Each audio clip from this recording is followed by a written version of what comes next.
She was first in line, dressed for the night, ready to celebrate.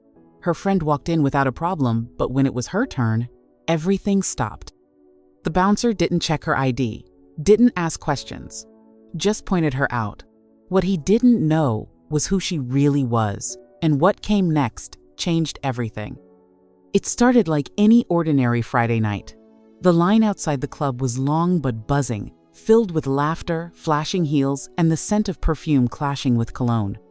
Among the crowd stood two best friends, both dressed sharp, both 25, both ready for a night out. But they didn't come with the same shield of invisibility. One was white, one was black. And that, it turned out, would make all the difference. As they neared the front of the line, the two women were laughing, phones out, already capturing selfies in the low neon glow. They reached the front together, but only one of them got a smile from the bouncer. Only one got a simple nod and a wave to walk through the door. It was the white girl. No ID check, no questions, no delay, just a calm gesture and the path opened. But when her friend stepped forward, the mood shifted. The bouncer's body stiffened. His expression dropped. His eyes flicked her up and down without interest, and his hand didn't wave her in. Instead, he lowered it and pointed it at the sidewalk. She looked confused. Was it a mistake? A misunderstanding? She had her ID ready. She had waited just like everyone else. But the bouncer didn't explain. He didn't speak. He just held his baton low and tilted his head toward the back of the line, as if to say she didn't belong. Her friend turned back, visibly stunned, mouthing questions no one answered. The crowd around them started noticing. Whispers, glances, but no one stepped in. People behind her began filming on their phones not to help, but to capture it like a spectacle. Like watching someone get humiliated was just part of the night's entertainment. And still, the bouncer said nothing. No reason, no excuse. Just a silent, deliberate refusal. She was left standing there, first in line, now treated like she was invisible, all because of something she couldn't change the color of her skin. The other bouncer, broader and quieter, stepped forward holding a baton casually across his chest, like a warning. His body language made it clear. She was not getting in. Not tonight, not here. Not with that skin. And in that moment, under the cheap pink neon that read nightclub, something burned inside her. Not just humiliation, but something else. Because what none of them knew, not the bouncers, not the people laughing, not even the girl still waiting by the entrance, was that this club, the one they guarded like it was sacred ground, didn't belong to them. It belonged to her father, and they had just made the worst mistake of their careers. She didn't argue. Not yet. Her hands lowered slowly, the ID slipping back into her purse as her breath steadied. Around her, people in the line looked on with a mix of discomfort and curiosity, some pretending not to see, others openly recording with half-hidden smirks. The white friend was now inside the entrance, trying to talk to one of the female staff, pointing back toward the door in disbelief, but getting waved off casually as if her concern was a mild inconvenience. Inside the club, the music thumped, the lights flashed, but outside, a silent injustice was unfolding under fluorescent glow and concrete walls. The bouncer didn't flinch. He stood like a statue, face blank, eyes cold. The second bouncer beside him still held the baton loosely, a subtle threat without words. And behind them, another group of women were allowed in, barely looked at, barely noticed, all white, all welcomed without hesitation. She watched it all, noticed the pattern. The ones being waved in shared a certain look, a certain skin tone. The ones being stopped, or rather, the one looked like her. And she knew this wasn't a misunderstanding anymore. This was intentional. This was targeted. This was personal. But she still didn't raise her voice. She didn't shout, didn't demand. Not yet. Because she had learned something long ago from the man who raised her, the man whose name was quietly engraved into the legal documents that owned this club and 3 others just like it. She had learned that the most powerful people are the ones who don't have to yell to be heard. They make moves, quiet ones, precise ones, and they let the noise come from everyone else. Still, the pain sat heavy. The embarrassment in her chest wasn't just about being denied entry. It was about being reduced to nothing in front of strangers. About being treated like less than, while cameras rolled and people laughed behind their phones. Her phone buzzed. A message from her friend inside. "They won't let me back out." I told the bartender what happened. He shrugged. That was it. Shrugged. Like it was nothing. Like her existence was a disruption to the vibe. She looked over at the security cameras angled above the door, knowing they were recording everything. She wondered if the footage ever mattered. Or if, like so many stories before this one, it would just be ignored. But not tonight. Because behind her, someone in the line had recognized her, not just from school, not just from social media, but from a company party. A guy near the back stepped forward quietly, leaned toward a girl he was with, and whispered something into her ear. Her eyes widened. She looked again, looked closely, and suddenly, whispers turned into murmurs. Murmurs turned into movement. Something was shifting in the crowd. People were starting to realize that the girl being refused wasn't just any girl. She was someone important, someone connected. And even if the bouncers hadn't figured it out yet, the clock was already ticking. Because the moment her father found out what just happened outside his own club, someone was going to lose a whole lot more than their job. As the crowd buzzed behind her, something shifted in her posture. Shoulders back, chin lifted. The sting of humiliation hadn't faded, but it had transformed into something sharper, more controlled. She didn't need to shout. She didn't need to cry. What she needed was already in motion. While the two bouncers stood smug and still, convinced they had asserted dominance, they had no idea they were being watched not just by the people in line, but from much higher up. Because that night, a familiar face had returned to town. A man who usually stayed behind the scenes, who rarely showed up at his properties without notice. Her father. He had flown in on short notice from meetings and decided, on a whim, to swing by the club. Not through the front. Never through the front. He entered through the private side entrance only management and staff used. Inside, a bartender who recognized him greeted him nervously. The owner wasn't the type to micromanage unless something was wrong. And something was. He had barely stepped inside when a junior manager rushed over, whispering urgently in his ear. The owner didn't react outwardly.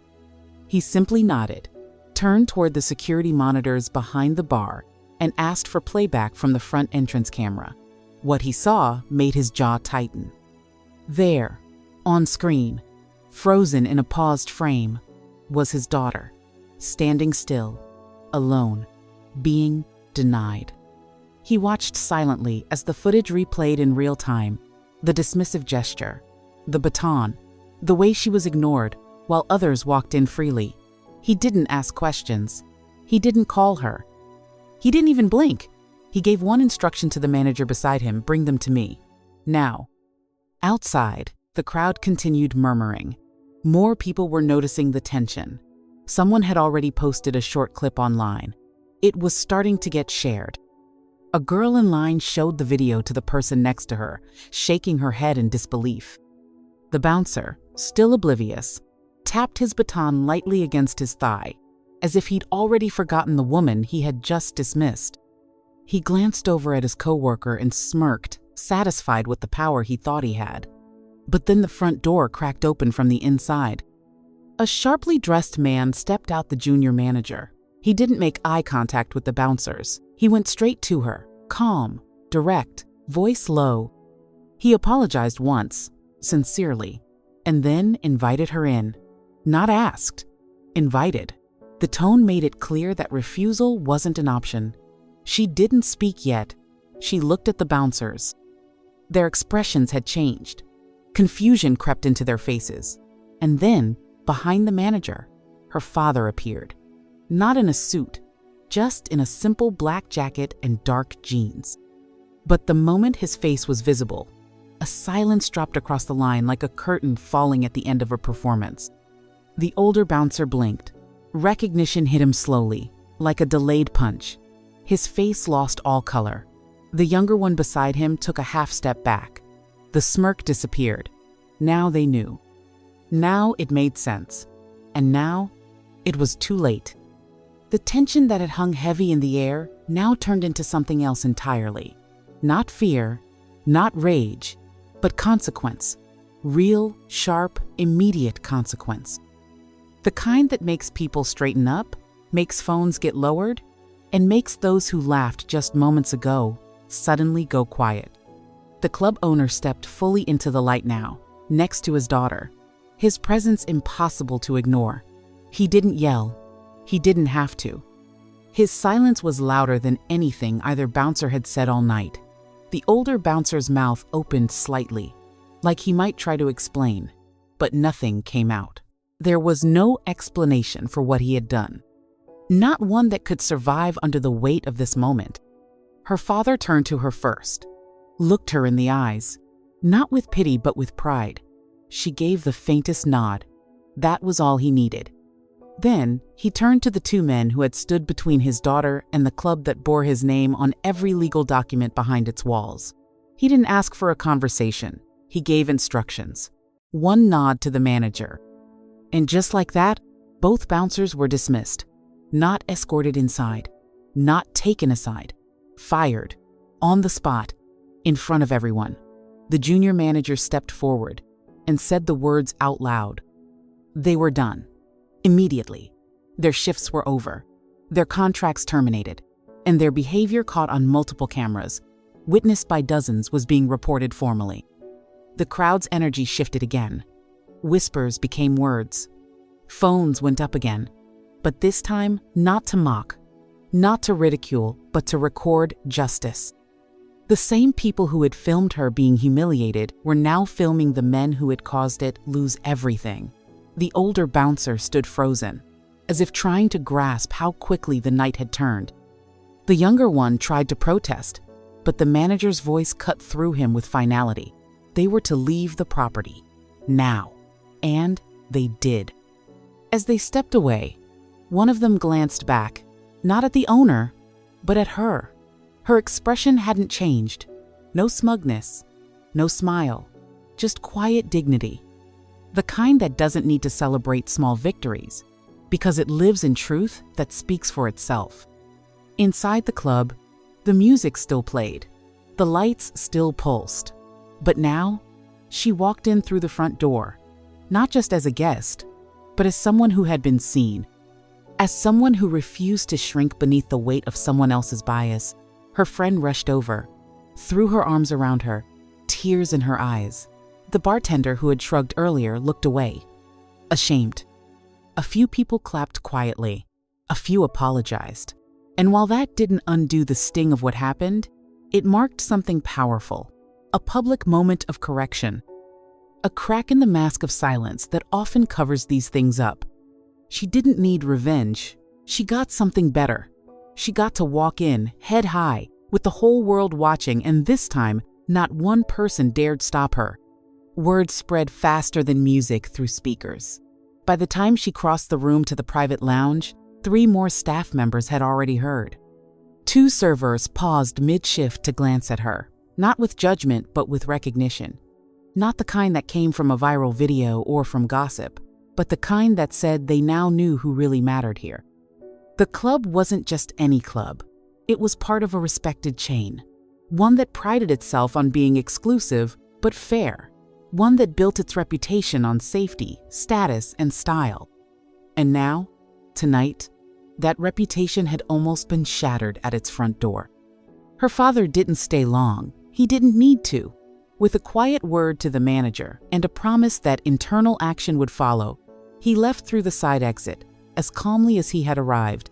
His presence had done its work, but the echoes of what had happened were only beginning. The video from earlier, the one shot by someone in line, was already making its way online. It wasn't just a clip of 2 bouncers turning away a young woman. It had audio, laughter in the background, a baton raised as if she were a problem instead of a person. Comments under the video began pouring in. Some outraged, some shocked, some painfully familiar with scenes just like it. And within minutes, the tone shifted from a private injustice to a very public reckoning. Inside the club, she sat down briefly, her phone now lit up with messages from people who had seen the video or heard about the moment. Friends, acquaintances, even strangers, some offering support, some asking if it was really her, some apologizing for not speaking up when they saw what happened. The manager came over again, more composed now, offering her and her friend free drinks, a reserved table, anything they wanted. She accepted nothing. Just looked him in the eye and asked a simple question. How many times has this happened to someone who didn't have a father like mine? He didn't have an answer, because he knew what she meant. How many people had walked away, unheard, disrespected, dismissed? How many had their nights ruined, their confidence shattered, simply because of skin tone or name or accent or anything else someone decided made them lesser? She wasn't the first. She wouldn't be the last. But tonight, at least, the silence broke. Back near the entrance, other staff were watching the now empty spots where the bouncers had stood. Their absence was loud, and it made others in the club nervous not because they were gone, but because of what their removal represented. Accountability, something rare in that space. Something that usually came too late if it came at all. The rest of the night unfolded normally, but nothing about it felt normal anymore. People stared more. People whispered. But this time, not about her outfit or her hair or who she came with. They whispered about her, who she was, what she represented, and what had just happened outside those velvet ropes. She didn't have to explain herself. Not once. Her presence said enough. By the next morning, the story wasn't just a local drama. It had become a national conversation. The video from outside the club had crossed platforms, reposted, reshared, recaptioned with words like disgusting, unbelievable, and finally caught. A single moment captured in less than 30 seconds had ignited a firestorm. News outlets picked it up before lunch. Influencers stitched the clip, not to mock or exaggerate, but to highlight it, to speak on something that wasn't new but now had a face, a setting, a moment that no one could ignore. The club's official social media pages went dark. Their Instagram, once filled with flashing lights and smiling faces, was now flooded with comments demanding answers.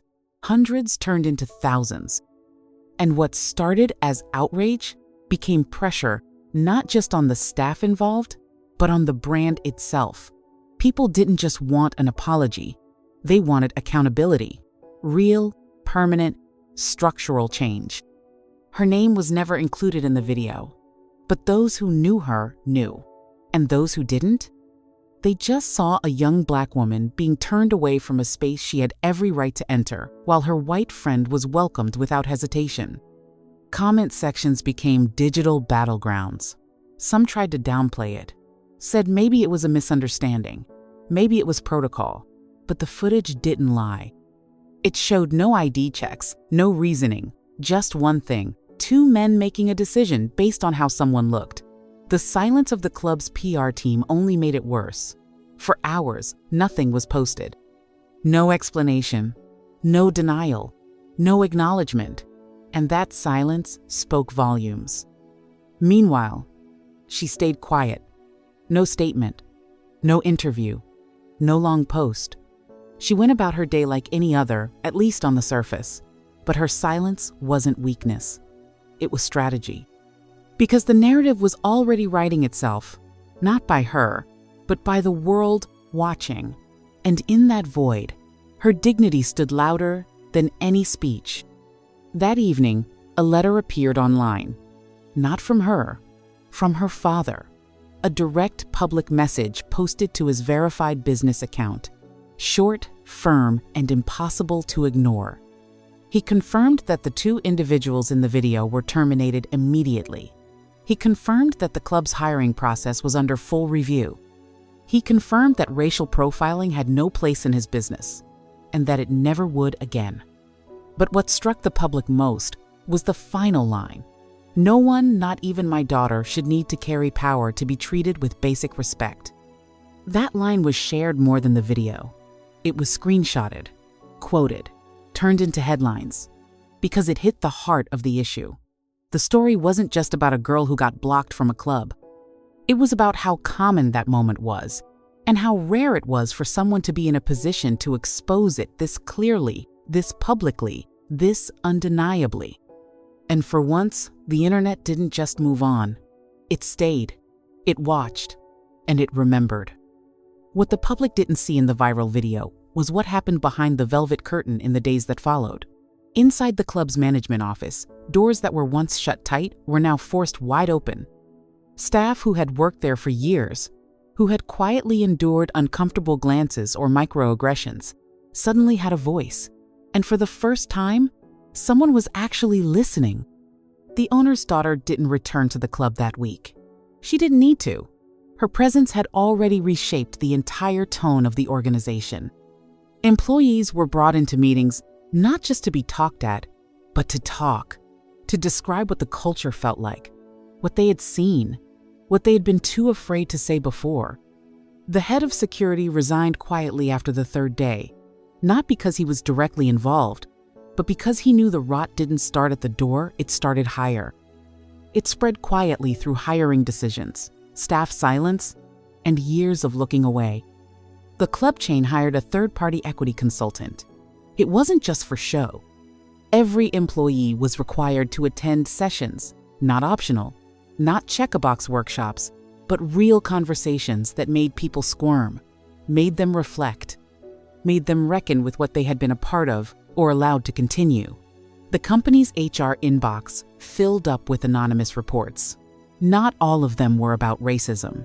Some were about classism, ageism, gender. The culture had cracks, and now those cracks were being exposed.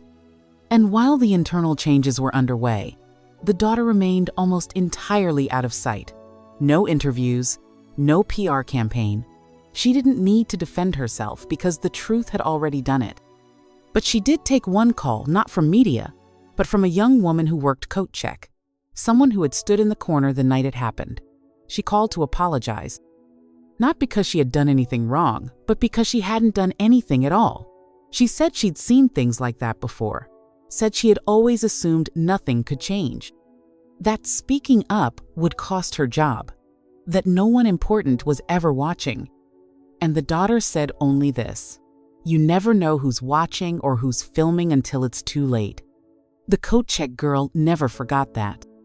In fact, a week later, she was one of 3 employees who helped launch a staff-led oversight group designed to keep managers accountable long after the spotlight faded. Real change started by the people who'd lived through the silence. Meanwhile, club attendance didn't drop. It surged. But not because people supported the scandal, because people wanted to see what would happen next.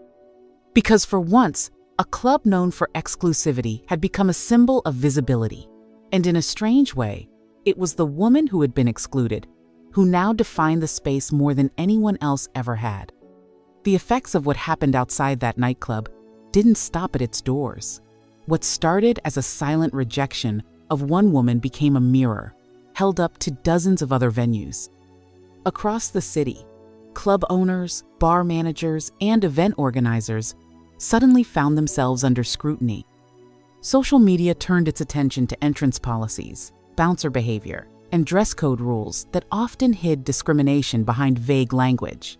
Videos began to surface. Old stories were retold. People started comparing experiences. A pattern emerged, not isolated, not random, but systemic. Clubs that had once operated in shadows now faced light they weren't prepared for. And that light was brutal. People began naming venues where they had been denied entry for ambiguous reasons. Black men turned away for being too casual, while white men in nearly identical outfits strolled in.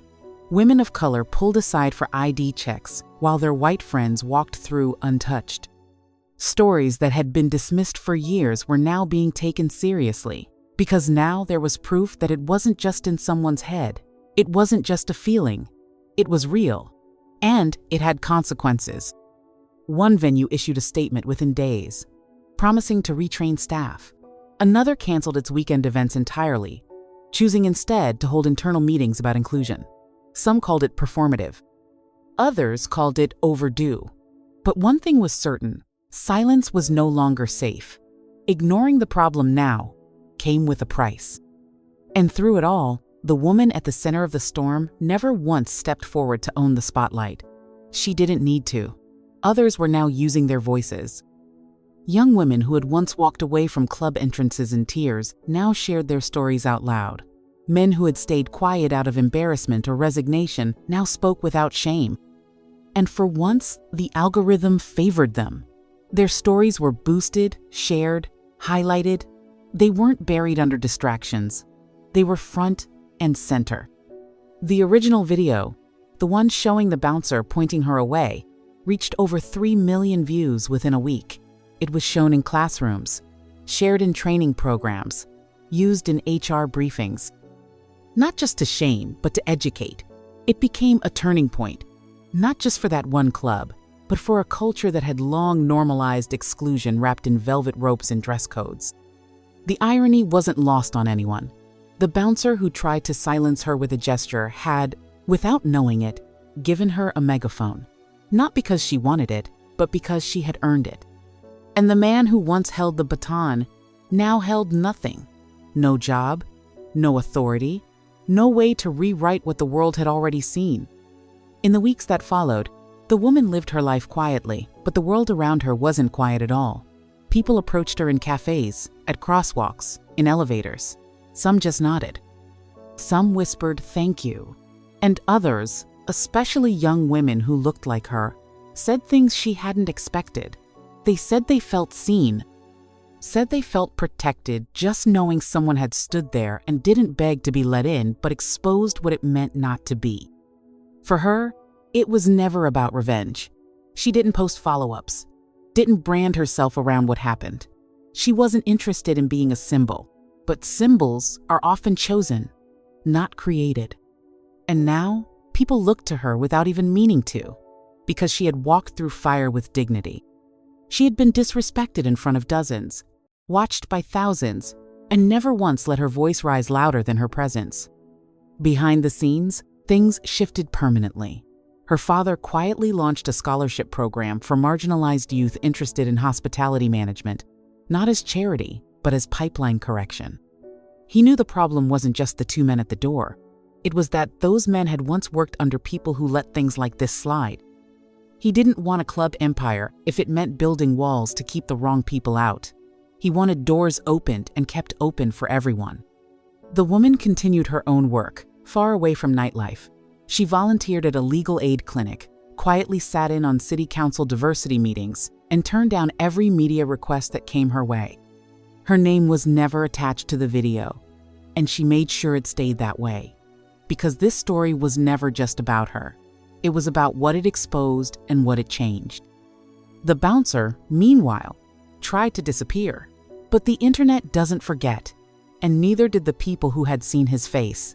He applied for security jobs in other cities. Some even offered him trials. But the name of the club followed him, and so did the footage. What had once been a smirk at the door was now a warning on every resume. Eventually, he went silent too. And yet, the most remarkable thing wasn't who was punished, but how she carried herself afterward. She never gloated, never corrected the rumors, never chased the attention. She walked forward, with poise, with grace, with the quiet kind of power that doesn't demand to be let in, because it already owns the room. Months later, the nightclub held a private anniversary event. Invitations were sent to regulars, press, and a few select figures from the industry. The theme was reinvention, a symbolic fresh start for a space that had once turned people away for the wrong reasons. This time, things were different. Staff were diverse, not just in appearance, but in voice. Music didn't drown out conversation. Security didn't posture by the doors. And among the guests that evening, moving quietly through the lounge in an all-black ensemble, was the woman whose silence had spoken volumes. She hadn't come for a spotlight. She didn't pose for photos. In fact, most people didn't notice her right away. But those who did, the servers, the bartenders, the new head of security, they knew. She wasn't just a guest. She was a presence, a reminder of where this place had been and how far it still had to go. The club's manager walked over at one point, nervously offering a smile and a glass of champagne. She accepted the gesture, but not the drink. She looked around slowly. The lighting was softer now, the staff more alert, and behind the bar, a laminated poster quietly outlined a new code of conduct, drafted by employees and endorsed by ownership. It didn't just talk about inclusion, it demanded it. With real accountability, real weight. As the night went on, she moved toward the same door where everything had once unfolded. Outside, a new security guard stood, a young black woman with steady eyes and a confident stance. They exchanged a glance. No words, just mutual understanding. One had once been shut out. The other now stood as gatekeeper, but not to deny, to protect, to ensure what happened that night would never happen again. As she stepped out onto the street, a group of women across the sidewalk recognized her, not from TV, not from articles, but from that night, from that moment. They didn't run over. They didn't ask for photos. They just clapped, softly, sincerely, a show of respect, not for who she was related to, but for how she had carried the weight of that moment with strength, not spite. And as she walked away under the city lights, the world kept spinning. The music kept playing. But something had changed. Not just a policy, not just a job title, but the culture, the awareness, the understanding that power doesn't always wear a suit or carry a badge. Sometimes it walks quietly, holds its ground, and leaves behind a lesson that echoes long after the door closes. Because in the end, it wasn't about the club. It was about every door that ever tried to tell someone they didn't belong, and the one woman who made sure it never happened there again.